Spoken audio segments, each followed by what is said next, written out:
যারা আল্লু অর্জুনের পুষ্পা 2 দেখেছে তারা এই ছবির কিসিক গানটাও শুনেছেন। थप्पड़ मारूंगी साला थप्पड़ मारूंगी थप थप थप्पड़ मारूंगी।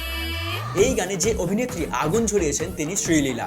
কিন্তু আপনি কি জানেন শ্রীলীলা আসলে একজন ডাক্তার এবং 2 সন্তানের মা। তিনি এই পুষ্পা 2 তে আল্লু অর্জুনের সঙ্গে একটি আইটেম নাম্বার করেছেন। পুষ্পা 1 এর সামান্থার জায়গায় পুষ্পা 2 তে এই আইটেম গানের জন্য তাকে নাকি ভাবাই হয়নি। প্রথমে বলি ডিভা শ্রদ্ধা কাপুর, তৃপ্তি ডিমরি ও দিশা পাটানির কথা ভাবা হয়েছিল, কিন্তু শেষ পর্যন্ত চূড়ান্ত করা হয় গ্ল্যাম ডল শ্রীলীলাকে। আগে বেশ কিছু ছবিতে অভিনয় করলেও গ্ল্যামারে আসে মহেশবাবুর সাথে ছবি গুন্টুর কারাম থেকে। প্রায় বিভিন্ন অনাথ আশ্রমে গিয়ে শিশুদের সাথে সময় কাটান, পড়াশোনা ও খাওয়া দাওয়ার দায়িত্ব নেন। 2022 সালে একটি অনাথ আশ্রমে গিয়েছিলেন। সেখানে 2 সন্তানের অবস্থা দেখে তিনি আবেগ আপ্লুত হয়ে পড়েন এবং বিশেষভাবে সক্ষম 2 শিশু গুরু এবং সবিতাকে সারা জীবনের জন্য দত্তক নেন। শ্রীলীলা প্রথমে ডাক্তার হতে চেয়েছিলেন, তাই 2021 MBBS এর ফাইনাল ইয়ারে এক্সামও দেন। তিনি আসলেই রূপে লক্ষ্মী, গুণে সরস্বতী। শ্রীলীলাকে আপনার কেমন লাগে কমেন্টে জানান।